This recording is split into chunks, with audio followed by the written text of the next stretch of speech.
Buenos días de nuevo, decía. La segunda de las ponencias va a ser impartida por la profesora Virginia Rosales. Virginia Rosales es doctora en Economía e Instituciones por la Universidad Complutense de Madrid. Actualmente desempeña su labor docente e investigadora en el Departamento de Economía Aplicada de la Universidad de Granada. Ha sido investigadora visitante en el Instituto del Banco Mundial, en el Real Colegio Complutense de Harvard y en el Instituto de Derecho y Economía de la Universidad de Hamburgo. Su línea de investigación principal es el análisis económico del derecho y el proceso legal.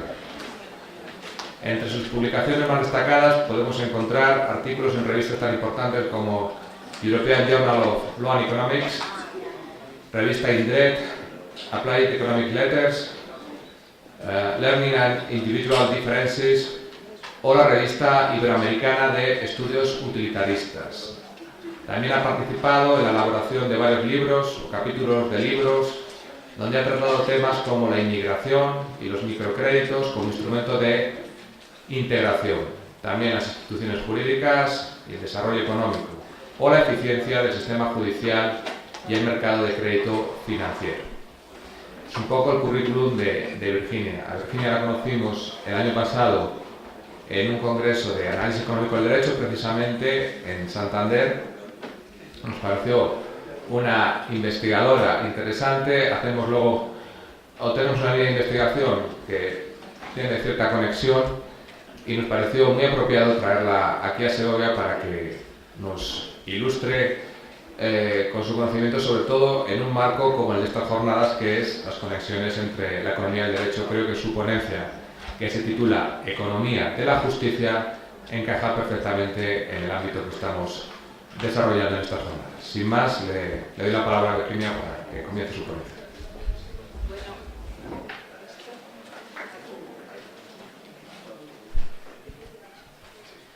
Hola, buenos días. Bueno, primero que nada agradecer a Ángel y a Alfonso por la invitación. Estoy encantada de estar aquí. Además, Segovia es preciosa, aunque ayer me recibió totalmente nublada. Venía de Madrid, que estaba soleado, y de pronto al cruzar el túnel por el tren del sol pasamos al gris, no sé, en 5 minutos o menos, y me sorprendió mucho, pero muy bueno. Bueno, os voy a hablar de economía de la justicia. No sé si habéis leído, habéis oído o durante la carrera medianamente habéis visto algo de esto. Viéndoos allí sentados, y sé que algunos de vosotros ya estáis casi al final de la carrera, recuerdo que la primera vez que yo leí un libro sobre esto, estaba casi pues finalizando la carrera de economía, o la acababa de finalizar, y cayó en mis manos un libro del profesor Santos Pastor, que sería luego mi director de tesis doctoral. Iba sobre economía de la justicia. Es un libro pues que es una gran contribución a la literatura en este ámbito. Fue uno de los grandes pioneros. Ya él ha fallecido, lamentablemente, pero el libro era muy llamativo, muy rompedor, porque era estudiar, ver cómo el enfoque económico pues daba para estudiar otras cosas que no eran las que tradicionalmente tomamos en cuenta cuando pensamos en economía, ¿no? Ya por supuesto que había estudios, vosotros seguramente ya veis en pensamiento económico, o si no lo habéis visto lo vais a ver, pues Gary Becker, ¿no? Que es uno de los primeros que utiliza el enfoque económico para estudiar cosas que no son las tradicionales, ¿no? de la economía. Pues entonces, prácticamente cuando estaba yo como vosotros, llegó a mis manos este libro, lo leí, quedé maravillada y dije, pues tengo que estudiar esto, mi investigación tiene que ir por ahí. Ya más o menos yo sabía que quería hacer el doctorado, que quería dedicarme a la carrera académica, y dije, bueno, esto es. Y bueno, pues se ha dado un componente de suerte, un componente de trabajo, muchas cosas juntas, pues se dieron para que yo pudiera. Le escribí un correo electrónico a Santos y me dijo que sí, que me aceptaba y ya hice la tesis con él, ¿no? Los estudios todavía en este ámbito, aunque ese libro de Santos es del año 1993, los estudios todavía son pocos en España y en el mundo. O sea, es un tema que ha tenido como de los últimos 10 años para acá es cuando se ha empezado a estudiar. O sea que si alguno de vosotros está pensando en dedicarse a la carrera académica y quiere estudiar en algún área de conocimiento donde todavía haya poca contribución, este es uno de los temas en los que todavía se pueden hacer contribuciones porque hay muy pocas cosas todavía en este ámbito. Yo he intentado hacerlo, como estoy acostumbrada a contar esto en ámbitos sobre todo de derecho, con jueces, con secretarios judiciales, con estudiantes de máster de derecho, lo tengo esto como ya muy puesto de una manera, le quito toda la econometría, le quito toda la matemática e intento pues explicarlo de una manera muy sencilla. Probablemente a vosotros que sois de económicas o de empresariales os va a sonar un poco sencillo, un poco, no lo sé, después de la presentación de Silvina, digo, igual he debido aquí meter más matemática, más econometría y a lo mejor dar un poco más de juego.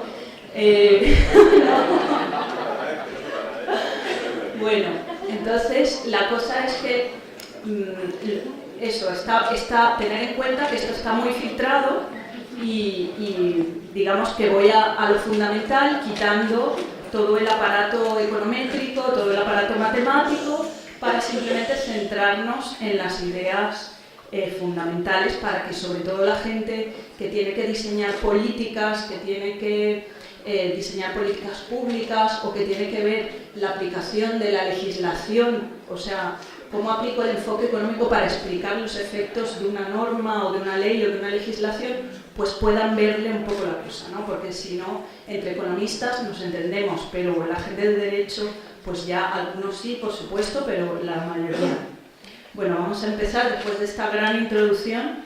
El contenido de la presentación es este que tenemos aquí. De todas formas, Ángel, tú me avisas del tiempo porque yo iré más o menos pendiente, pero a veces se nos va. En principio yo espero poder abarcar hasta el punto 5, ¿bien? Y el 6 es un adicional, por si acaso me sobraba tiempo, pues entrar en alguna cosilla, alguna aplicación más, ¿no? Pero el 6 está ahí, que si vamos mal de tiempo, no, simplemente os comento una pinceladita y ya está. Bien, bueno, pues una introducción muy general, ¿no? La economía de la justicia lo que va a hacer es proporcionar un marco analítico ¿para qué? Para, por un lado, estudiar los problemas del sistema judicial, que pueden ser la congestión, la dilación, la pendencia, ¿no? Luego veremos, si no os suenan qué son esas cosas, luego hablaremos de ello, ¿no? Más adelante en la presentación. El diseño de políticas judiciales, ¿bien? Que tiene que ver con las actuaciones sobre la actividad de administrar justicia, ¿no? Y sobre todo lo que se busca es la mejora del desempeño judicial. Luego, evaluación de distintas políticas judiciales, o sea, una vez que esas políticas se han diseñado y se han implementado, el enfoque también me sirve para evaluar esas políticas, logro de objetivos buscados, solución de problemas. Y luego la evaluación de las consecuencias del desempeño judicial, un buen o mal desempeño judicial, sobre la economía, sobre la tasa de criminalidad, sobre la inversión, sobre la tasa de créditos concedidas, en fin, hay un montón de cosas sobre las cuales se puede investigar cómo influye un buen o mal desempeño de la justicia en los distintos países, ¿no? Vamos a verlo poco a poco, no voy a entrar ahora, sino que a lo largo de la presentación vamos a ir viendo más o menos. Bueno, bajo este enfoque lo que vamos a considerar es que existe el lado de la demanda y el lado de la oferta de justicia. Bien, si bien en la literatura el lado de la demanda está ampliamente estudiado y es lo que más se ha estudiado, ¿no? El lado de la oferta es el que yo os comentaba, que aquellas personas que os queráis dedicar a la academia, ahí todavía se pueden hacer contribuciones, y no solo a la academia, sino pues también a la práctica judicial. Santos Pastor ha influido en gran manera, este profesor que os dije del libro aquel que leí, influyó en gran manera en la forma en la que se estudiaban los problemas de la justicia, ¿no? De la administración de justicia, y sobre todo en la creación de estadísticas judiciales para medir esos problemas que, para el caso de, por ejemplo, de América Latina, de algunos países de Europa, de España, antes de sus estudios, por ejemplo, la estadística judicial era muy precaria y él influyó en todo eso. O sea, fijaos la gran contribución que se puede hacer desde el ámbito académico al ámbito práctico, ¿no? No solo ya pensar que esto se queda en un papel, es una teoría, teorizamos, nos publican el artículo, sino pensar más allá, ¿no? O sea, que yo voy a hacer algo que puede ser útil para la sociedad, ¿no? Entonces, bueno, el enfoque considera que hay un lado de la demanda, un lado de la oferta de justicia, y el bien que se intercambia, pues como en todo mercado hay un bien a intercambiar que sería la justicia o la tutela judicial de los derechos, ¿no? Entonces veis que es un enfoque totalmente rompedor. A la gente de derecho vamos y le hablamos de oferta y demanda de justicia y piensan que aquí queremos, los neoliberales, queremos aquí hacer que la justicia sea privada, ¿no? Pero no tiene que ver con eso. O sea, no tiene que ver con privatizar la justicia, no tiene que ver con que ahora la justicia la lleve una empresa privada o la coordine un gestor en lugar del ministro, no. O que en lugar de jueces haya licenciados en empresariales, ¿no? No, tiene que ver con que yo utilizo la herramienta, el enfoque, la metodología económica para analizar esos problemas, ¿no? Entonces, bueno, pues vamos a ir viendo poco a poco a qué me refiero yo con esto. A ver, no ha ido para atrás, ¿no? Así. Bien, vamos a hacer primero una panorámica de la justicia, o sea, para que veáis primero, vamos a ver los datos, vamos a romper un poco esta primera introducción así que os hablo. Vamos a utilizar datos específicamente de la jurisdicción civil, la justicia.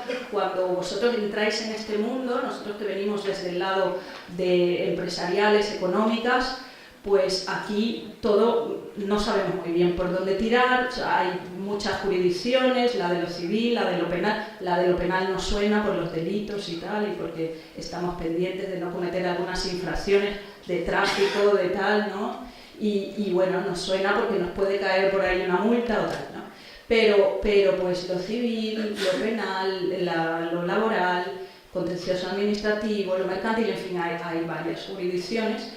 Y como son tantas, pues a la hora de hacer un estudio nos centramos en algunas, ¿no? En este caso, estos datos los datos que os voy a mostrar provienen de un artículo que presenté para la Papeles de Economía, y entonces, bueno, los voy a aprovechar y vamos a trabajar específicamente con la jurisdicción civil. El caso es poner un ejemplo, ¿no? El caso es poner un ejemplo de decir, bueno, vamos a ver cómo podemos ver la demanda, cómo poner la demanda de justicia, la oferta de justicia, y en fin, que podría ser cualquier otra jurisdicción.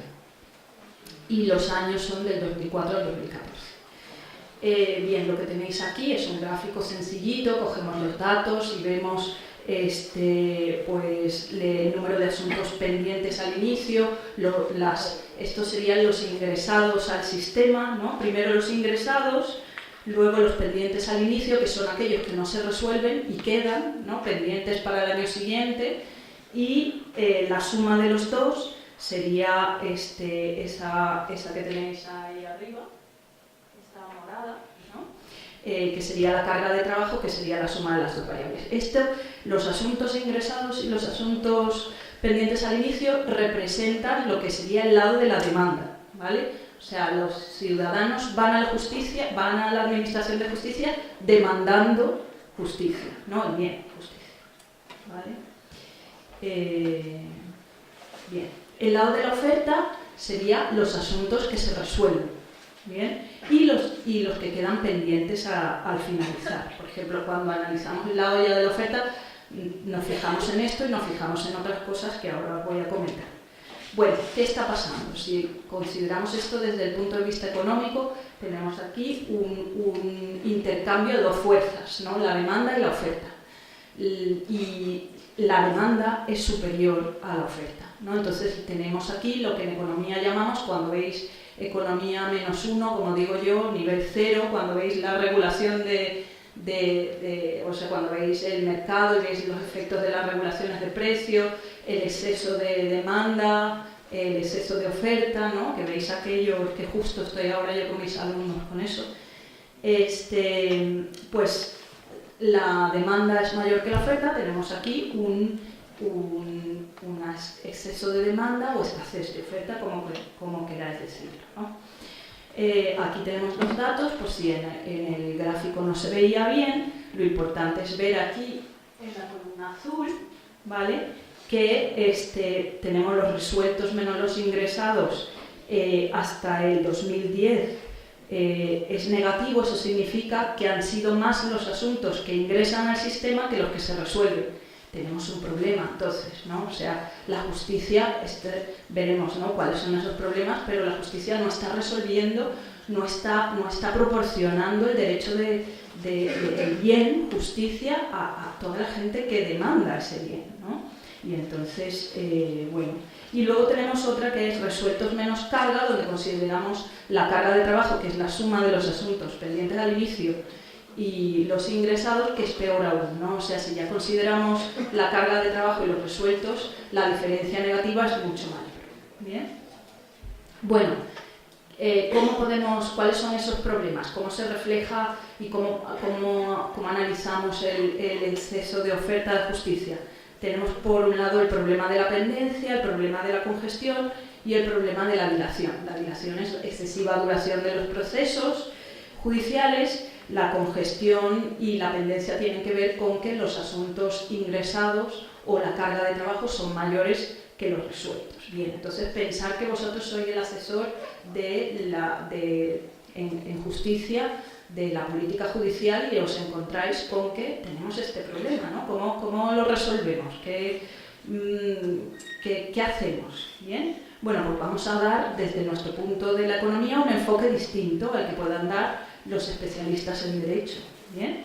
Entonces, eso es lo que trata de hacer este enfoque. Bueno, ahí está cómo se calculan esas tasas, que no voy a torturar con eso. Bien.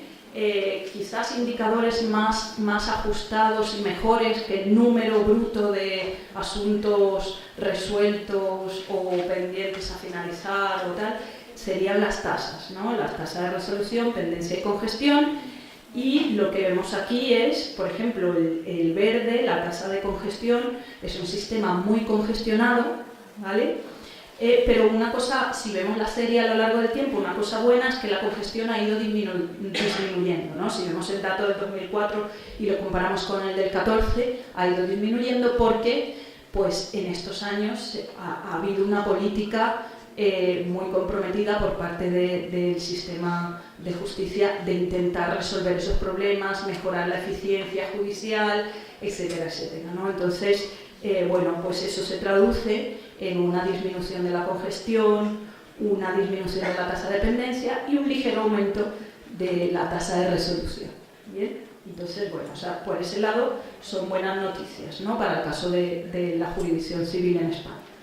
La duración de los procesos ha ido disminuyendo, cosa que está muy bien, porque cuando nos acercamos a la justicia para exigir que se haga justicia por algún daño que hemos sufrido, lo que queremos es que eso sea rápido, ¿no? O sea, que nos indemnicen rápido o obtener nuestro derecho relativamente rápido. España es uno de los países donde los procesos civiles son más largos, ¿no? Junto a Italia, por ejemplo, junto a Portugal, en un informe de la Comisión Europea, de una Comisión de Justicia para Europa, dentro de los países que más duración tienen los procesos civiles es España junto a Italia y Portugal, ¿no? Entonces, bueno, pero lo bueno que vemos es que va disminuyendo también el número de días, con lo cual, pues, eso también es una buena noticia. Pero aún así siguen siendo largos, aunque va disminuyendo, ¿no?, la pendencia, la congestión, la duración de los procesos, aún así España es uno de los países con mayor duración en Europa, aún así seguimos teniendo congestión y dilación, o sea que aún así hay problemas que se tienen que resolver. Bien, entonces, Esos problemas provienen en gran parte de esa interacción entre la demanda y la oferta de justicia, ¿vale?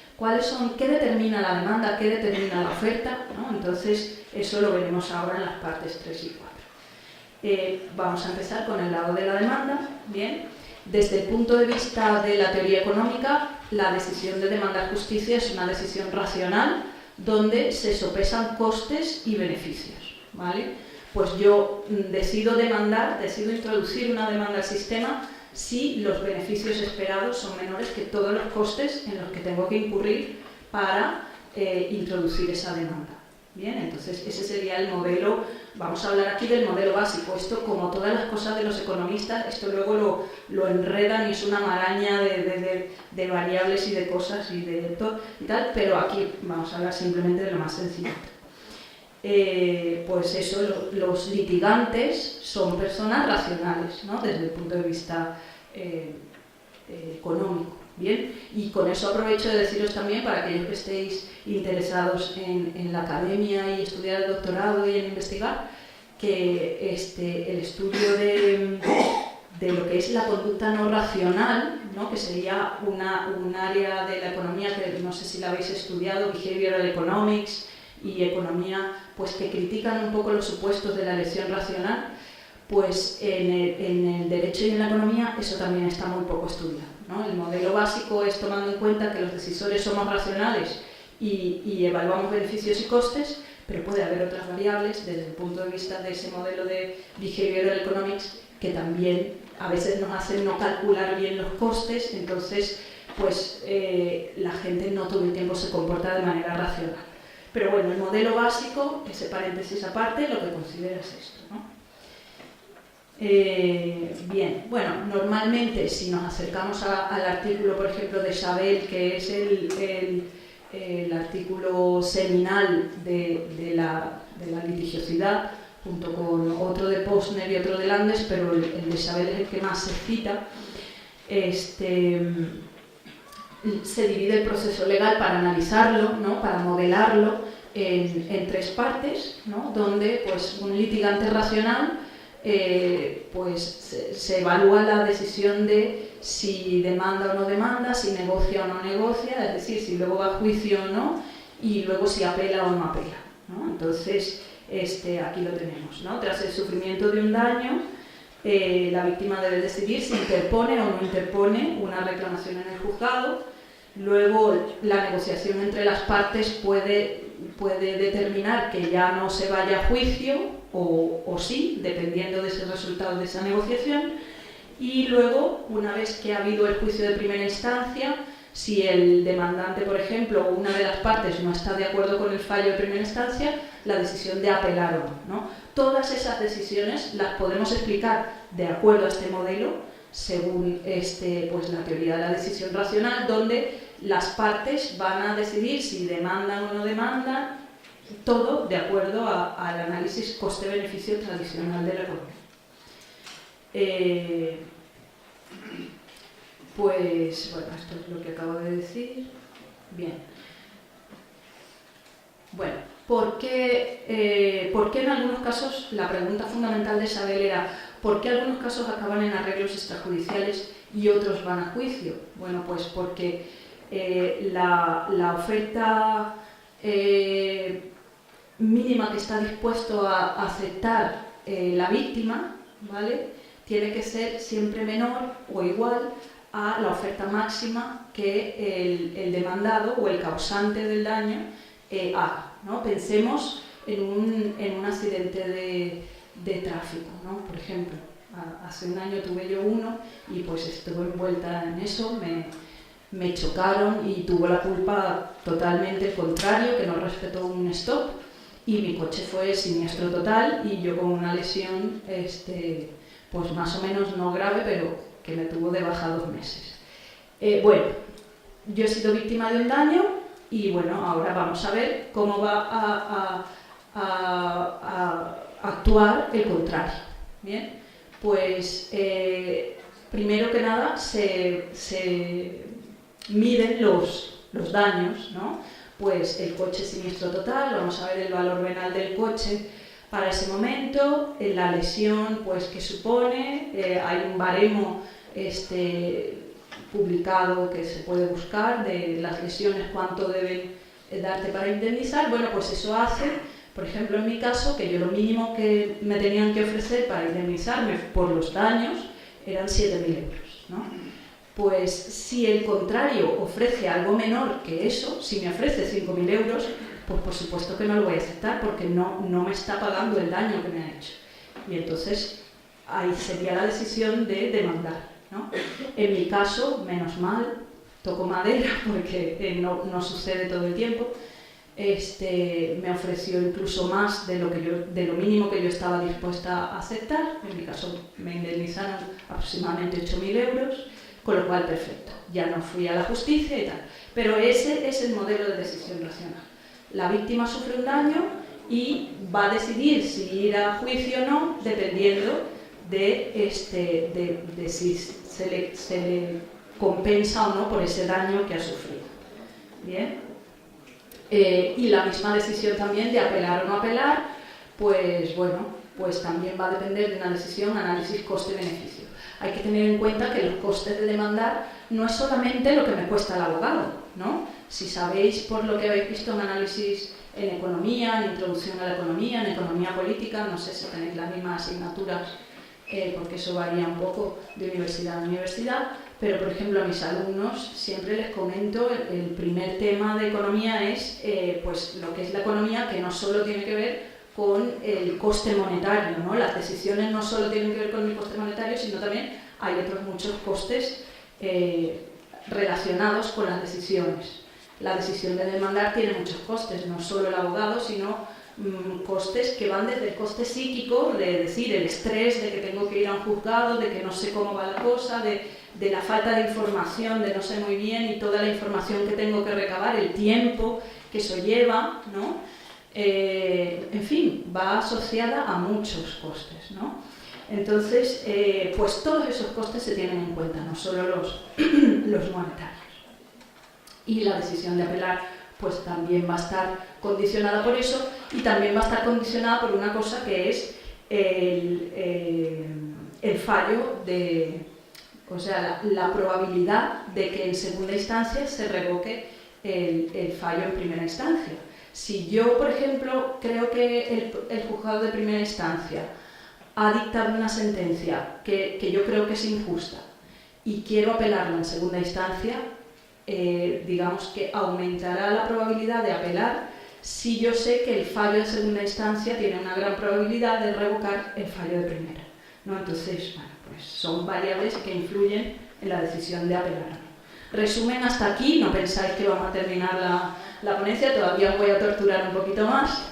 El análisis económico postula un modelo donde evaluamos el lado de la demanda, la decisión de demandar justicia, es decir, de interponer una demanda o de ir a juicio o de apelar, depende de una decisión racional, un cálculo coste-beneficio.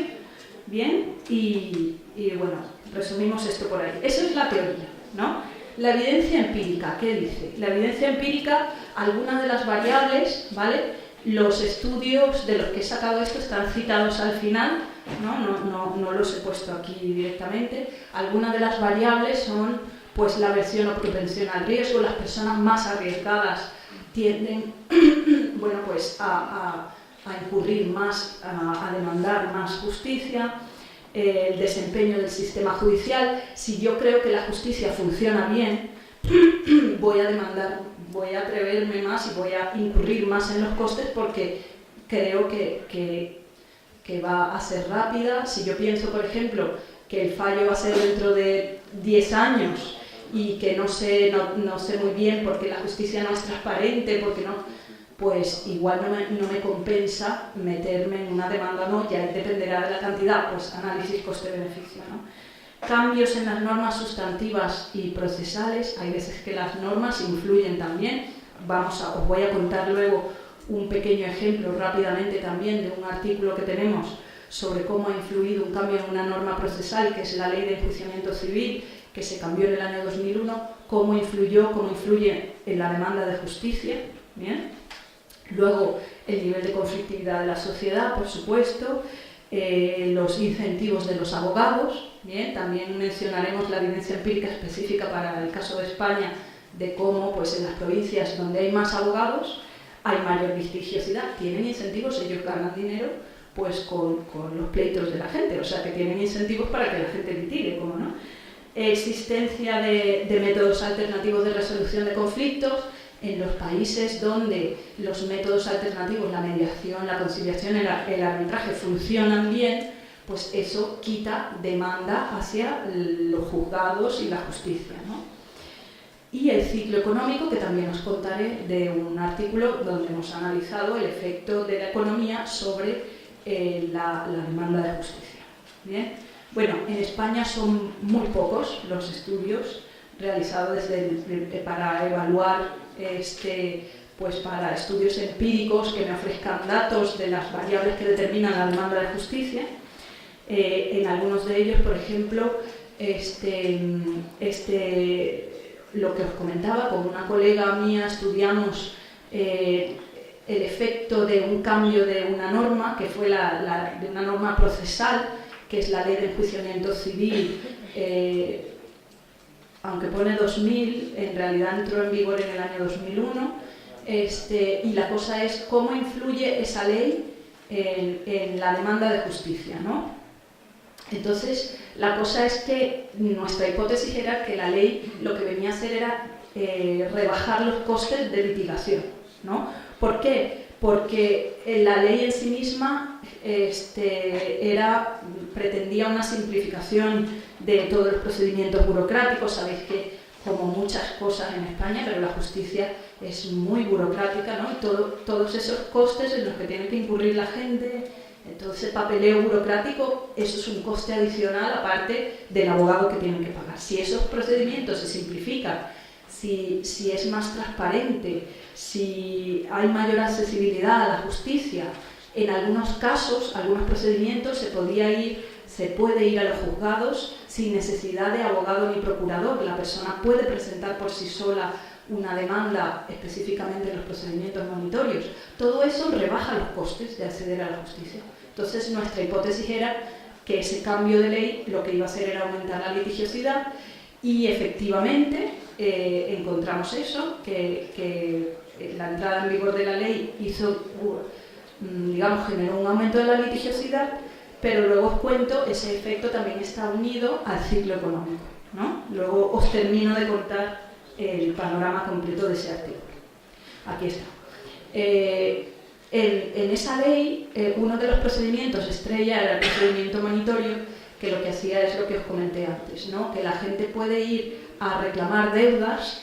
En principio eran deudas hasta una cantidad determinada y luego ya se quitó. Al principio no recuerdo bien, o sea, si eran 10.000 euros o así, y luego ya se quitó el tope máximo de las deudas que se podían reclamar sin abogado ni procurador. Y lo que sucedió, nuestra hipótesis es que, claro, se rebajan los costes de eso y además en periodos del ciclo donde hay recesión económica es mayor el impago de deudas, el incumplimiento de contratos, con lo cual nuestra hipótesis era que la recesión económica también iba a aumentar la litigiosidad y efectivamente lo encontramos. Esto tiene un modelo econométrico detrás y tal, pero aquí simplemente está la conclusión. Hicimos un análisis econométrico con un panel de datos para las provincias de España y, bueno, pues las conclusiones principales son estas. Fijaos, si vemos vemos dos gráficos, uno de los asuntos ingresados y otro del ciclo de la tasa de variación anual del PIB para los años del 2004 al 2014, veis, por ejemplo, que se ve claramente cuando estás investigando algo, siempre mi tutor me decía, lo primero, haz gráficos y ve las variables y tal, porque vas a encontrar relaciones, vas a ver cosas en los gráficos que a lo mejor en una columna de datos no ves, ¿no? Entonces, ver estos dos gráficos inmediatamente pues llama la atención que el número de ingresados aumenta y coincide prácticamente con lo más bajo del ciclo, ¿no? Entonces, pues esos datos fueron los que nos hicieron proponer esa hipótesis, y además había un estudio previo, un solo estudio que iba sobre macroeconomía y demanda de justicia, y donde encontraban efectivamente que el ciclo económico estaba relacionado con la demanda de justicia, o sea que seguimos más o menos esa referencia previa, y con los datos de España pudimos encontrar esto. Bien. Luego, el número de abogados, como os comenté antes, siempre tienen un incentivo a litigar y promueven la litigiosidad, porque para ellos es un beneficio, ¿no? Pues entonces, por ejemplo, en un estudio de Juan Mora, del Banco de España, por cierto, y Nuno Garupa, que es uno de los grandes investigadores del área de Derecho y Economía, encontraron que hay una relación positiva entre el número de abogados y la demanda de justicia en España. En las provincias donde había más abogados, pues había más litigiosidad. Bien, pasamos al lado de la oferta. Como voy de tiempo, tengo... Ya es media hora. Media hora lleva tiempo. Sí, 10 minutillos o así. Vale. Bien, el análisis económico de la oferta de justicia. Lo que vamos a ver aquí, hemos visto el lado de la demanda, ¿no? Así como cuando en introducción a la economía veis la demanda de los bienes y servicios, ¿no? y veis luego la oferta, pues esto es lo mismo que hace la economía de la justicia, ¿no? Hemos visto el lado de la demanda, ahora vamos a ver el lado de la oferta y sus determinantes. Bien, entonces, bueno, en principio lo que vamos a ver aquí, básicamente la literatura que hay es evaluando el desempeño de los juzgados, ¿no? Este lado de la oferta abarca también la conducta de los jueces, funcionarios que trabajan en el sistema de justicia, que también forman parte de ese proceso legal. Esto a lo mejor en un ámbito de derecho puede chocar un poco, ¿no? El hecho de decir, los juzgados son unidades de producción, o sea, pueden ser considerados unidades de producción, lo he debido poner entre comillas, ¿no? Porque esto hay que decirlo con mucho cuidado, pero para estudiar el desempeño judicial, este enfoque lo que hace es verlos como si fueran unidades de producción, ¿no? Cuyo producto principal puede ser medido a partir del número de resoluciones, por ejemplo, sentencias y autos por año, ¿no? Entonces, fijaos esto. Es un poco delicado decirlo, sobre todo según en qué ámbito, ¿no?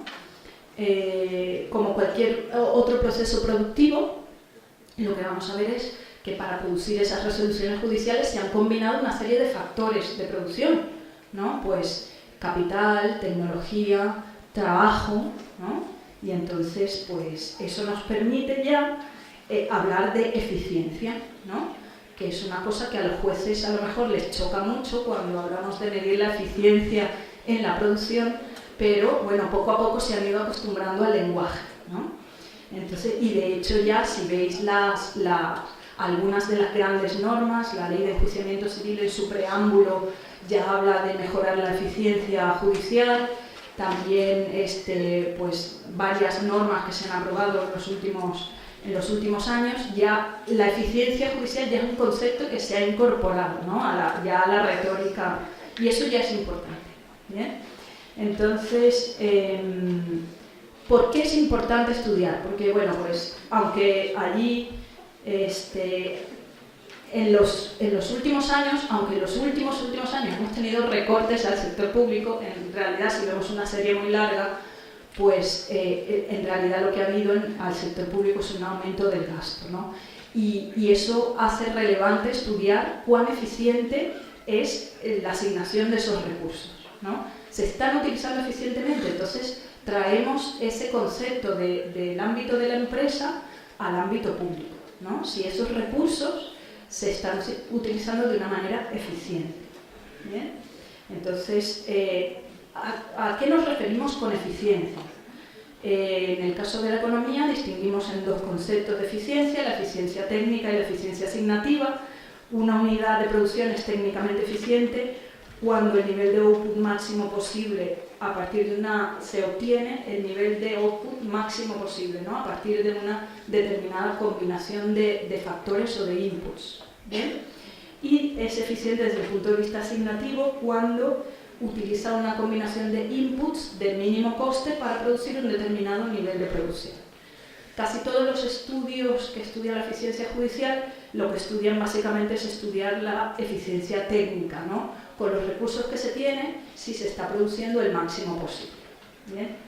También básicamente porque hay veces que no es posible conseguir datos de costes a nivel individual, ¿no? Cuando hacemos un estudio de estos, pues cojo los datos de todos los juzgados, por ejemplo, un artículo que hice para mi tesis doctoral, todos los juzgados de Andalucía, ¿no? Eran 200 y pico, pues no hay datos para los 200 y pico de cuánto cuesta cada uno, entonces no podemos calcular la eficiencia asignativa, pero sí la eficiencia técnica.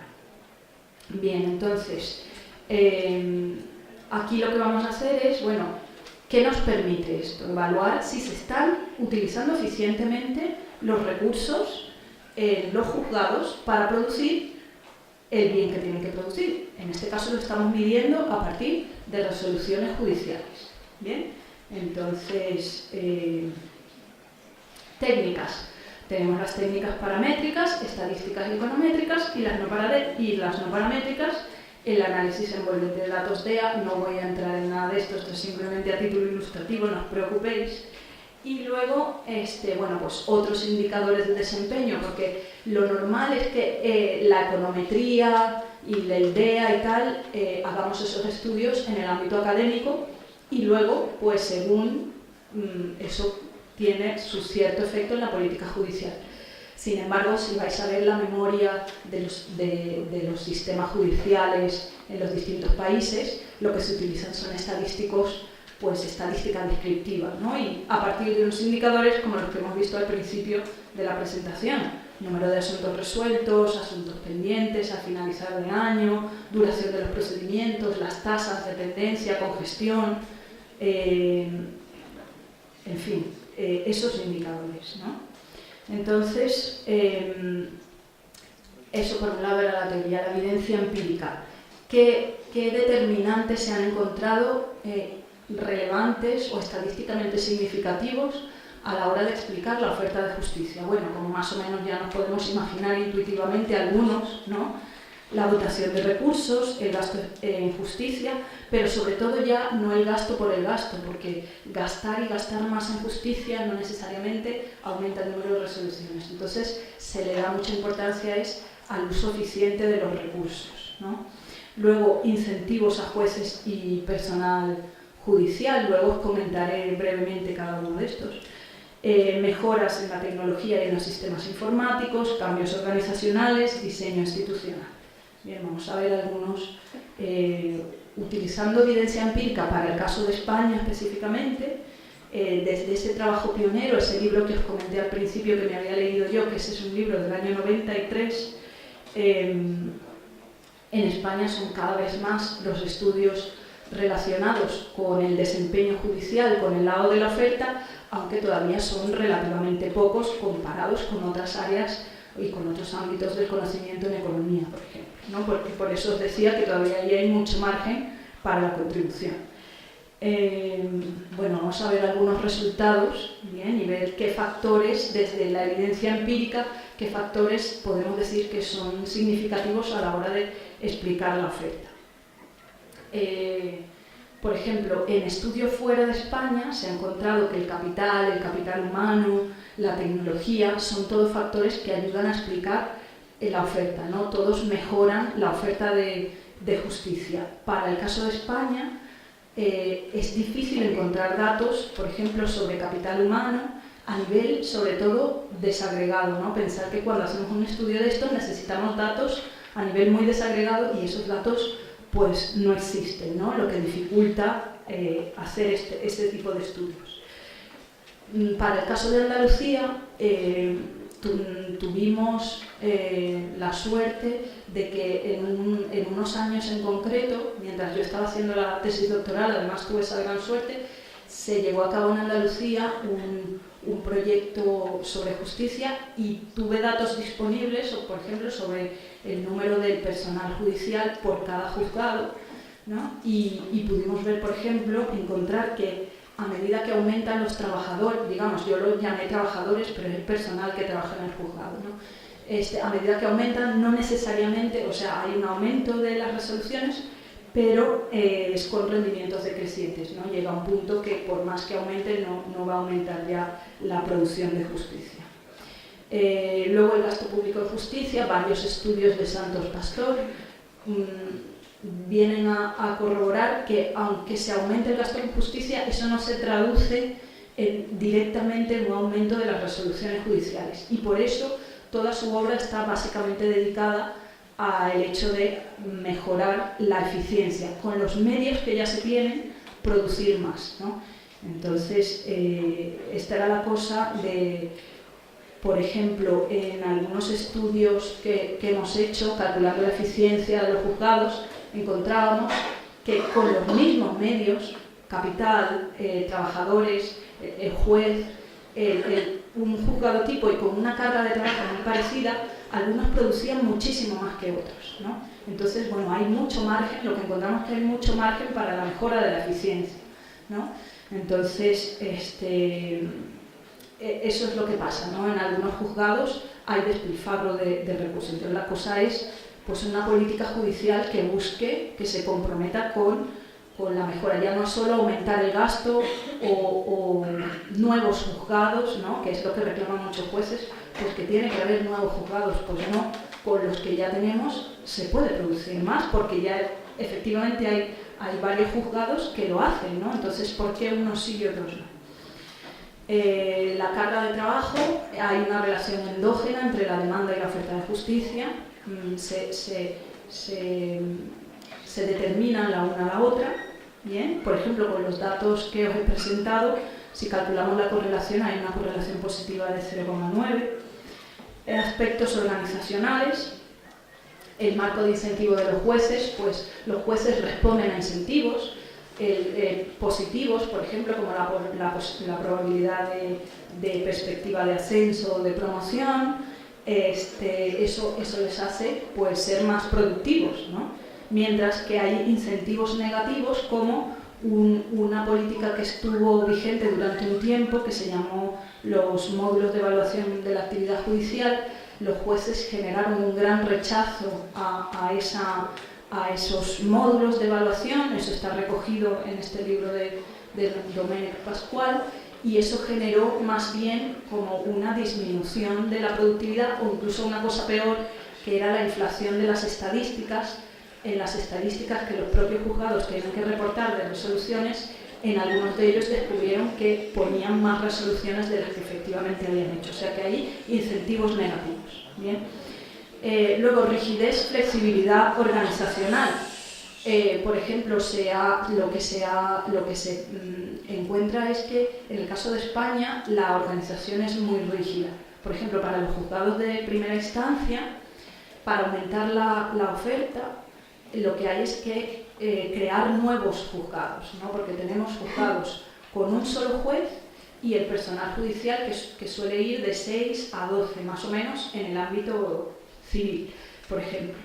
Entonces, imaginaos el coste de replicar, si yo quiero aumentar los juzgados, ¿no? Pues otra vez otro juez con otros 6 a 12 personal trabajando en ese juzgado. Entonces, lo que se reclamaba era mucho más flexibilidad organizacional, porque si en otros países en un mismo juzgado puedo tener 3 y 4 jueces trabajando, porque aquí en España tiene que ser un solo juez, ¿no? Entonces es una organización rígida, y era pues flexibilizar la organización para poder mejorar la eficiencia, ¿no? Luego, rotación, cese, vacante. Los juzgados, en un estudio que hicimos, los juzgados, por ejemplo, donde el juez se iba porque cambiaba de destino, ¿no? dejaba el juzgado, o había vacante en ese juzgado, todo eso, por supuesto, reducía la oferta judicial. Entonces, ahí era la cosa de la implicación de política de esto, bueno, vamos a dar incentivos a los jueces para que no estén rotando, para que se queden en un destino. Por supuesto, preferían normalmente lo que tenía mayor rotación eran los pueblos más pequeños, ¿no? Y los jueces preferían ir a ciudades más grandes, pues dar incentivos para que se queden allí y no baje tanto la oferta de justicia en esos juzgados de pueblos pequeños. El diseño institucional, tenemos un trabajo aquí para el caso de España de Juan Mora, que encontró que los procesos, cuando son más complejos, o sea, siguiendo una literatura de un estudio que también es seminal en ese aspecto de Estados Unidos, él lo aplicó para datos de España, y encontró que con la nueva ley de enjuiciamiento civil lo que se ha hecho es disminuir la complejidad de los procesos, y eso está relacionado con un aumento de la oferta. Cuando los procesos son menos complejos, menos burocratizados, pues todo eso disminuye el coste de producción y aumenta la oferta. ¿Bien? Ya creo que casi por último, productividad frente a calidad. Esto es, cuando estaba yo estudiando el doctorado, iba a un foro de un observatorio de la justicia, y entonces los jueces se quejaban mucho de que se les estaba presionando mucho para ser productivos, pero que eso mermaba la calidad, ¿no? Entonces ahí, justo escribiendo yo la tesis doctoral, digo, pues tengo los datos, lo voy a ver si los jueces que son más productivos, la calidad, si hay una diferencia significativa entre la productividad de los jueces y la calidad de sus resoluciones, medida por un indicador que era la tasa de revocación de sus sentencias por un órgano superior, ¿no? Y no encontré una diferencia significativa, ¿vale? Con lo cual no tienen excusa. Los jueces que son menos productivos, su calidad no tenía una diferencia estadísticamente significativa con los jueces que eran más productivos. O sea que ahí eso fue, la verdad es que muy bien. Bueno, comentarios finales ya para que descanséis, estéis tranquilos, no más tortura desde la economía de la justicia. Y sugerencias para el diseño de política judicial, porque lo importante es que esto no se quede en el papel, sino que tenga una aplicación, ¿no? El sistema de justicia y el resto del mundo, el de España y el resto del mundo, tienen problemas de distinta naturaleza, ¿no? En el caso de España, sobre todo, tiene que ver con la congestión, la duración de los procesos, la falta de accesibilidad, lentitud, ¿no? En algunos países hay problemas más graves, en otros países como corrupción, falta de independencia, nada de transparencia, ¿no? En el caso de España esos problemas existen, pero muy poco en comparación con, sí que los problemas mayores son la congestión, la dilación. Bueno, pues la economía de la justicia proporciona un enfoque distinto, alternativo para ver esos problemas, y lo que pretende es, pues, ayudar a dar soluciones, ¿no? a esos problemas. La evidencia empírica que hemos presentado para el caso de España muestra, por ejemplo, que las fluctuaciones que hay de la oferta están estrechamente relacionadas con cambios legislativos, en el caso de la justicia civil con la nueva ley de enjuiciamiento civil que entró en vigor en el año 2001, o con el ciclo económico, por ejemplo, o sea, hay una relación de la macroeconomía con los asuntos ingresados al sistema. Bueno, de lo que hemos visto, ¿qué sugerencias de política judicial? Políticas para el lado de la demanda, tasas judiciales. Esto puede ser un poco controversial porque el cobro de tasas muchas veces ha estado, por ejemplo, en la justicia civil. Hay veces que se han puesto, que se han quitado, que se han vuelto a poner, ¿no? Las tasas es como una especie de precio adicional por la justicia. Algunos autores defienden el uso de tasas, pero para cuantías elevadas, por ejemplo, bien, para racionalizar un poco la demanda de justicia. Bien. Fomentar el uso de métodos alternativos, la mediación, el arbitraje, la conciliación, para que no todos los casos vayan al sistema de justicia, que hay muchos casos que se pueden resolver mediante una buena negociación bien arbitrada o mediación, y no sobrecargar al sistema.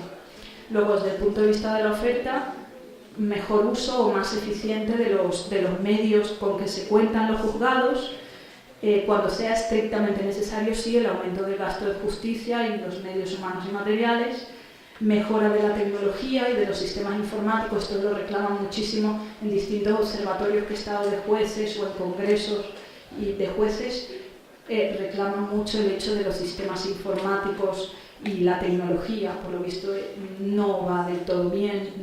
Si se implementa un sistema informático, no les enseñan cómo usarlo, aquello por lo visto es un desastre, pues eso ayudaría mucho a mejorar. Incentivos para evitar la rotación de los jueces y personal judicial, cambios organizacionales, estructuras más flexibles y reformas de leyes procesales que reduzcan el nivel de complejidad institucional, ¿no? Pueden ser, dado la evidencia empírica que he recomendado, pues estas políticas del lado de la oferta se pueden sugerir. Bueno, esta era la parte por si me sobraba tiempo, pero yo creo que lo dejamos hasta ahí.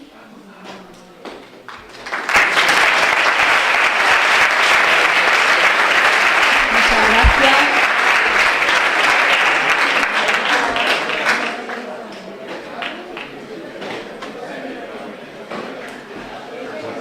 Muchas gracias, Virginia, por tu excelente presentación. Se abre una ronda de preguntas. Si alguien quiere preguntar a la ponente, levante la mano, por favor.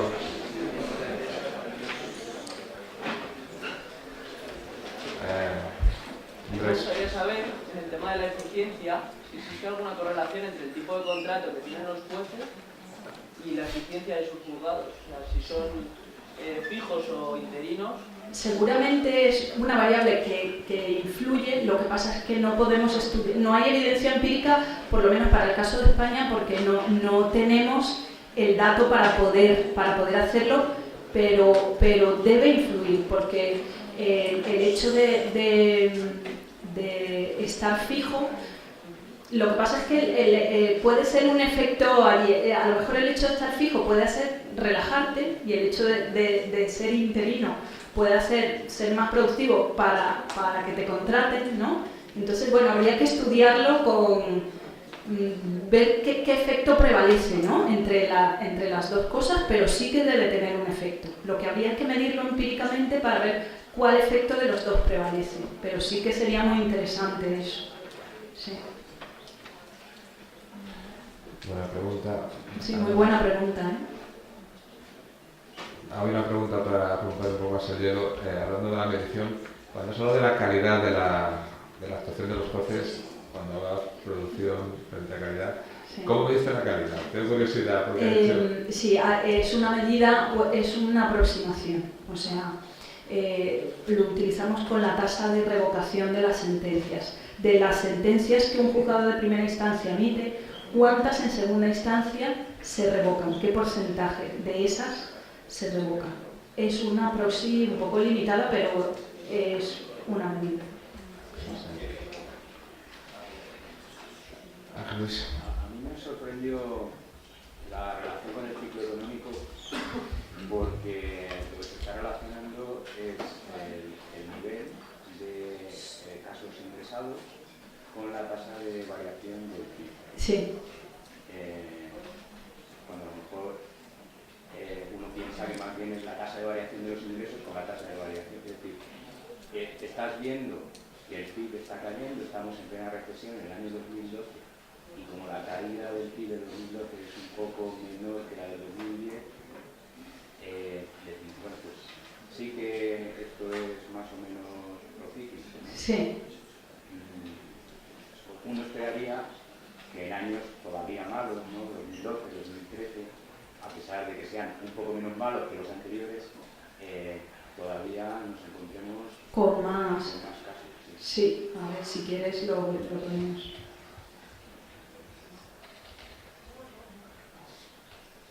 Sí. Pues, vamos, más o menos se ve una relación así. Claro, luego en el modelo econométrico lo que hicimos fue pues estudiar ya no directamente el número bruto de casos ingresados, sino el logaritmo de la tasa de litigiosidad. Ahí lo que hicimos fue pues no utilizamos eso, directo en bruto el número de ingresados, sino pues la tasa de litigiosidad, que sería el número de ingresados partido por la población, ¿no?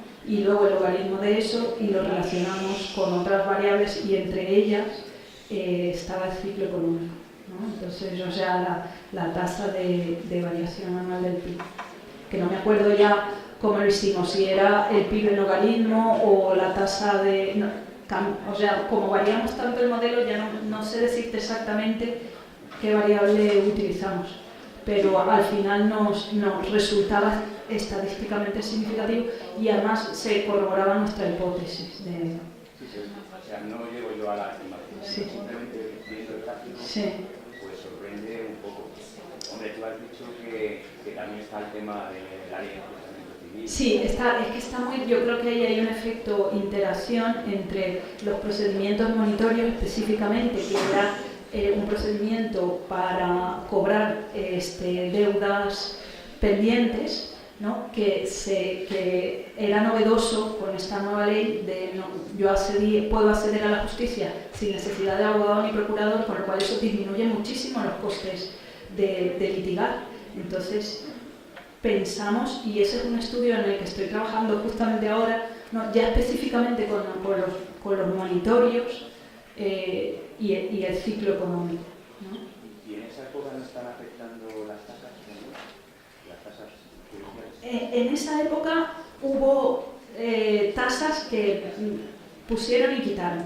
O sea, en un momento estuvieron, en otro momento las quitaron, pero no las tomamos en cuenta en el estudio.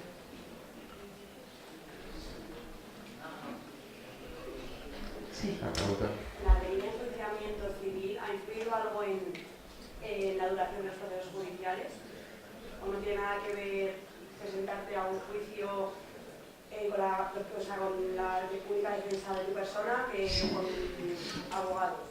A ver, en principio, si se lee la exposición de motivos, que es la primera parte de la ley, los objetivos era pues mejorar la eficiencia, disminuir la duración, la duración de los procesos, es decir, mejorar la dilación, en fin, todo eso. El hecho de que se haya disminuido la burocratización sí que ha ayudado, y de hecho cuando vimos la serie ha ayudado pensamos que puede haber ayudado a disminuir la duración. Ahora, en concreto un estudio para verlo específicamente eso no lo hemos hecho. O sea que puede ser un muy buen estudio ese. Sí. La verdad es que tomando los datos de duración, ver si la ley de enjuiciamiento civil ha disminuido la duración de los procesos. ¿Vale? Gracias. ¿Una pregunta adicional?